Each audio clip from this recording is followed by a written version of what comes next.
This is Tom Aspray with the Viper Market Wrap video for the week ending May 23rd. Well, most of the averages like the S&P or SPY made their high on Monday as it was at 595.54 and declined for the rest of the week. That's all it took for many to doubt the rally from the April lows, as the prevailing sentiment still seems to be bearish. Let's look at the markets. This weekly review shows you that only gold was up 5%. We were fortunate enough to have one of our buy levels hit early in the week. But other than that, you can see 4% down in the transports, 3.5% in the Russell, 2.6% in the S&P, 2.4%, 2.5% in the Dow, etc. So not a lot of bright spots there. Interestingly, if you look at, I like this feature of stock charts. Once again, I get nothing from stock charts, but I like to play around with it. So if you go down to 1 month, you can see it's been a good month. So we have the NASDAQ up 11.9%, S&P up 8%, etc. Gold based on that is only up 2%. But then if you go back to 3 months, you get quite a different picture. You can see that, over that period, all these ones that were green for a 1 month period are still in the red. And of course, if you look at the year to date, you can see it's been a rough year for, basically anything other than gold, utilities, and the New York Composite, which is a broadly based market average. Let's look at the New York Composite. You can see almost made it up, to that resistance, this line A above 20,000, about 20,100, I believe. So, but we closed off the lows. So, support here, is probably the 3-week lows this far right in here. On the plus side, you can see the S&P AD line made a significant new high a week or so ago. And that was also confirmed by a new high in the NYSE All AD line. So you always like to look at, well, I'm pretty positive I think this pullback is going to hold and we're going to move higher, despite all the concerns we have and renewed tariff nonsense. But you wouldn't want to see us, if we drop below these moving averages, that'd be a negative sign. To turn really bearish, you need to see a drop below that last low. So, I think this is a buyer's market. People are ready to sell. If we look at the NYSE stocks only AD line, you can see it has not made a new high and is closer to its moving average. So, the major all clear sign, would like to see that, because that for the QQQ has given a new high. So that's something to watch going forward. If you look at the QQQ, the NASDAQ 100, hit 523, last week, on Wednesday, and then reversed to the downside to close lower. So it's got next support here. The R1, is at 502.56, and the 20-day moving average, is at 542. And, there's better support here. This line, A, 493.60, up to, the moving average. Daily studies are still positive. The QQQ or NASDAQ 100 AD line has dropped back. It has not dropped below its moving average, but close. As we'll see in the other charts, some of the NYSE and S&P have dropped slightly below those moving averages. Relative performance, I wouldn't get too worried about a double top in here, but I'm sure some people will point to that. But overall, the trend is that QQQ is still a market leader. Did this somewhat reverse order. You can see that the weekly chart also looks pretty strong, back above, the pivot, the yearly pivot, which is at, 42.57. Strong action in the AD line for the NASDAQ. This is just testing its high. So the relative performance analysis suggests if we do see more selling this week, that the Qs might hold up better than the SPY.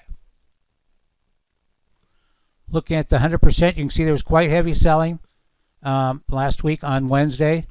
Got over 90% in the S&P.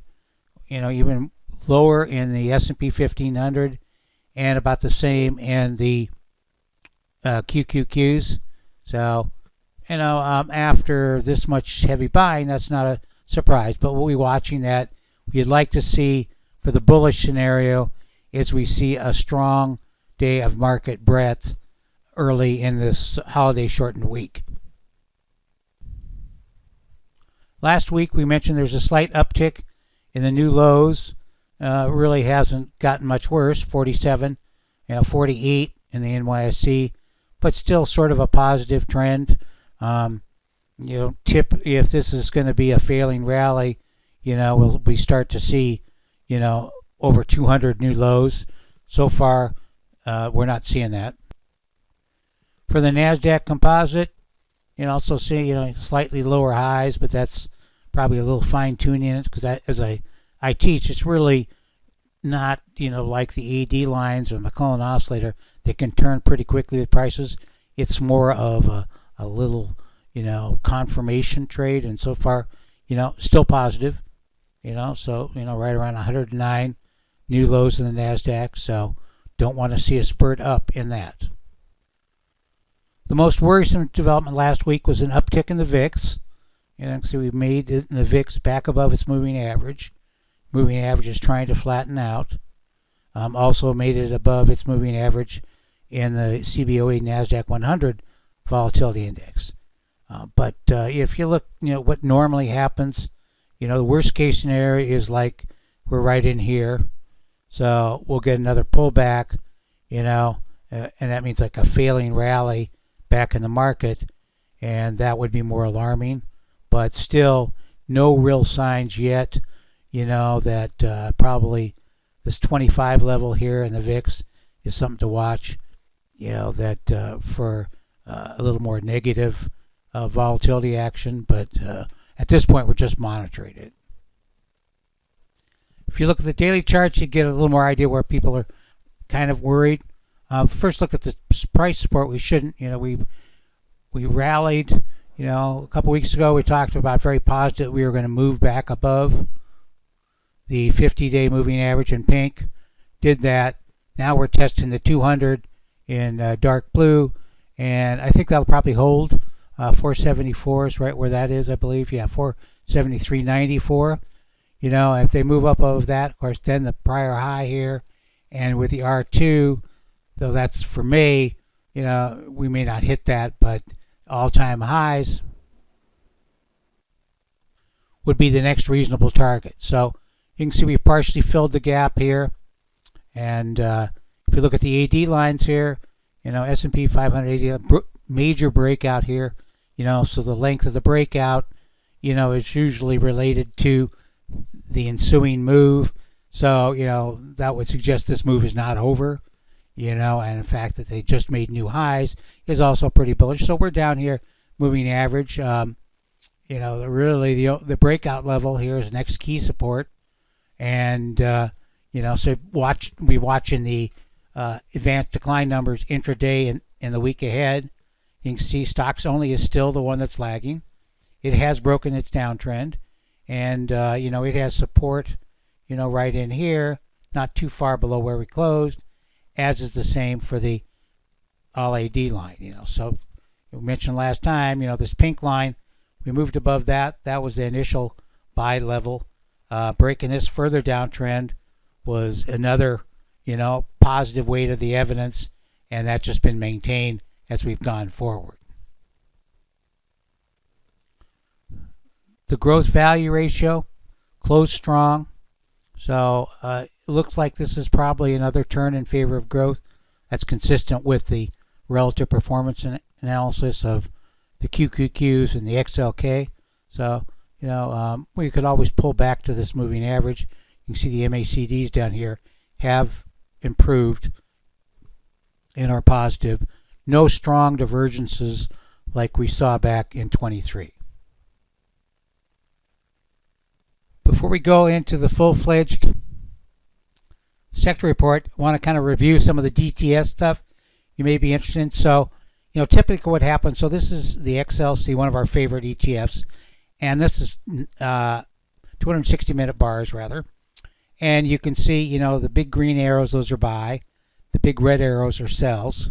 And you can see it's been basically positive since down here in the, late part of April. And so typically what happens is both turning, positive and negative. The 1 hour will turn, and then like we turned last week, the 4 hour turned here. We have two big arrows, and so far we're still well above the pivot here. So once the 4 hour turns positive, you look for a signal from the daily. This is when the daily turned positive, about the 27th of April. You can see we've had a nice run to the upside. It's nice the way Jerry here has designed this sort of bicone here, this green area. So that's sort of another way to use support. I use that. I think he does the same. In terms of finding support levels. For doing new buying. So had a pretty good run up here, and we pulled back, but still long based on the 1 day signal. And then if we go on, this gives you a look at the 3 day. You can see topped out, stopped out here, negative on 3.7, and made both the second and the third downside target, before it bottomed out here in early April, and then it flipped back, stopping out the short position, and now back to the long side, with an initial target at 104.79, right back to the old ties. And of course it has higher targets, 109.36, and then way up at 118.51. Of course, if you have other questions about the T&J watch list, please send them my way. I may just do a short video on that, and I'd like to have your input, what things confuse you, what you don't understand, etc., to make it more useful. So, overall positive. Last week's reports were sent out this morning to subscribers. There were some more negative weekly sell signals, mostly including things like healthcare and biotech, IBB, FPT. You can see that, and as well as the oils, UNG, USO, VDE, etc., XES. So pretty much all those are still looking pretty negative, as well as, some of the inverse ones that were positive have flipped back to negative. Looking at the SPXL, that's the triple leveraged S&P long. You can see that it gapped lower. This yellow arrow means its stop was hit. It's been long since back in here. So, the volume is still positive down here, but the stochastic confirmer has rolled over. Looking at our grid, there was actually some improvement. You can see that, there are a number that are 90% or greater. XLI was still strong. And then you go up here, XLF, is holding firm at 81.8, 91.7 for XLK, 83 for XLC. A big drop, or a fairly significant drop in the utilities, and also in the XLRE. For the week, the S&P was down 2.5. All the other sectors were lower, led by XLE, which was down 4.1. XLK, as I mentioned earlier, was down 3.4. XLRE down over 3%. XLY, we like XLY a bit lower levels, and we do have some buy levels out there. And looking also at XLI, it's important to note that over the, as I noted earlier, the S&P is down 3.2% over the past 3 months. XLY, XLU, and XLP, which have been positive based on this grid, basically, are still in positive territory. So comment on XLY, you can see a new weekly positive signal. Other than that, we're in a lot of change. Gold gave a new 3 day, justifying our buy earlier in the week on that pullback. And silver had also turned positive, I believe, maybe not on this list. So, There's a few that are like all green. Those are the ones you really should be concentrating on. You see the 4 hours here, so we'll be watching some of those 4 hours to flip back to positive.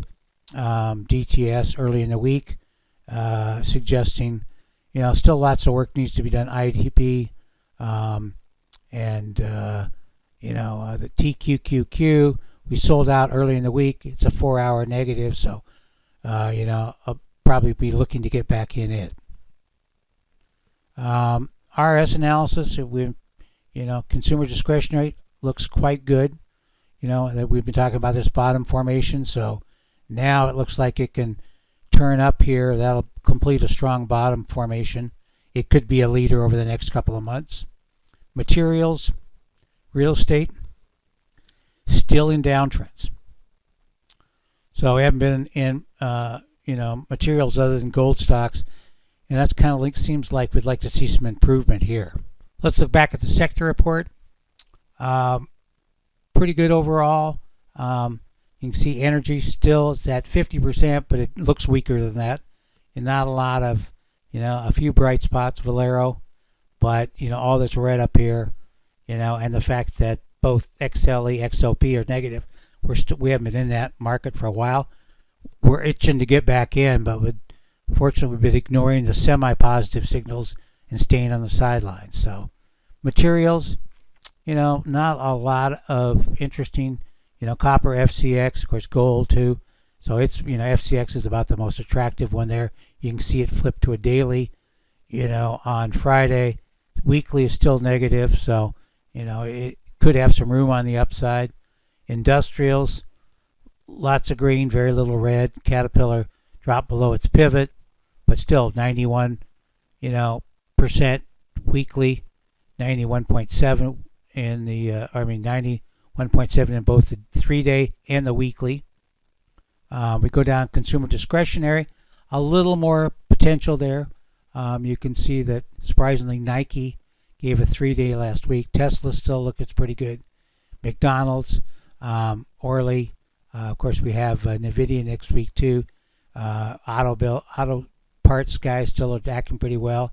Home Depot, is positive, so we'll be watching some of this. You can see all this red here for Amazon, Target, etc. Got slammed by their earnings. Chipotle, lots of red here. So if we start to see 1 hour, and then maybe 4 hour, that'll be time to look at those. Consumer staples, Walmart, Costco, I've been hitting down. Costco looks pretty interesting from a stock chart. The weekly chart, as I said, of Costco still looks pretty good. Daily, looks like it could drop back towards, the 20-week EMA, which is at 974. Relative performance shows a strong positive trend, as does the OBV. So, we've seen these sort of pullbacks before. You wouldn't want to see us drop much below that 941.74 level. Want to be sure I also concentrate on the RS analysis. You can see, energy, that's kept us out of energy for all this time, and we're happy for it. Materials have had some bright spots, but still not a positive trend here. So the green is the fast, the blue is the slow, so we're looking for turns above that. We've talked about industrials for a number of weeks of being strong. That's worked out. Consumer discretionary, I think, has some real potential. That's a positive for a rebounding economy, too. If the consumer is strong, that suggests that inflation is not going to be less of a concern than it is in the polls right now, and that's positive for a bunch of those components. So as I mentioned before, all these stocks in here have are negative based on the 1 hour and 4 hours. So look for some turns. Consumer staples, the weekly and monthly charts in RS and LVV look positive. This does not look great, but we're still holding on to our long in XLP. Healthcare, needs help. And financial, interesting. It's sort of, this probably becomes the key low. It's sort of drifting lower. In the sector, you can see JPM. I guess we closed out our JPM ahead of this decline late in the week, but not a lot of red. Viking or Visa rather, a negative daily, and there are a bunch of ones that could flip. from 1 hour to 4 hour and then to daily, already positive 3 days. So, going in technology, same sort of thing, a bunch of red in the 4 hour and 1 hour. Most, 86.7% are positive based on the daily and 91.7 on the 3 day. So, watch for the short-term improvement here. Even Apple is on the NVIDIA, has earnings this week, AMD, Texas Instrument, etc. Communication services, still and showed some improvement last week, back above its moving average. It's in a trading range, you can see from there, but it's still overall positive. Utilities, both and XLRE, both below their moving average. PSA gave a 1 hour, and so maybe some of the storage companies will catch a bid. So in the themes report, robotics, cybersecurity still looks pretty strong. You can see crowd across the board and good volume last week. Palo Alto Networks, 4 hour and daily, right? But that could just be a pullback. As for OKTA, DDOG, we're in a stock service. Genomic Holdings, like the rest of healthcare, pretty low, 42.9. Neuroscience is looking a little better.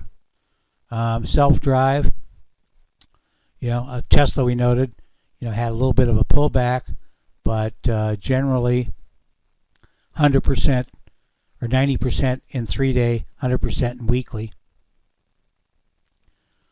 Some of these other agencies, so ground transportation, has started to show some improvement in the railroads. You can see that CSX and NSC and UNP are mostly green there, so at 100%, so that's time to look at some of those intraday charts. FDX gave a 3 day, buy last week, but 60% in the air transports. Retail, of course, if it's going to be good for the consumer, then, Walmart's starting to turn around. Most of the earnings are out of the way, so that's a good thing.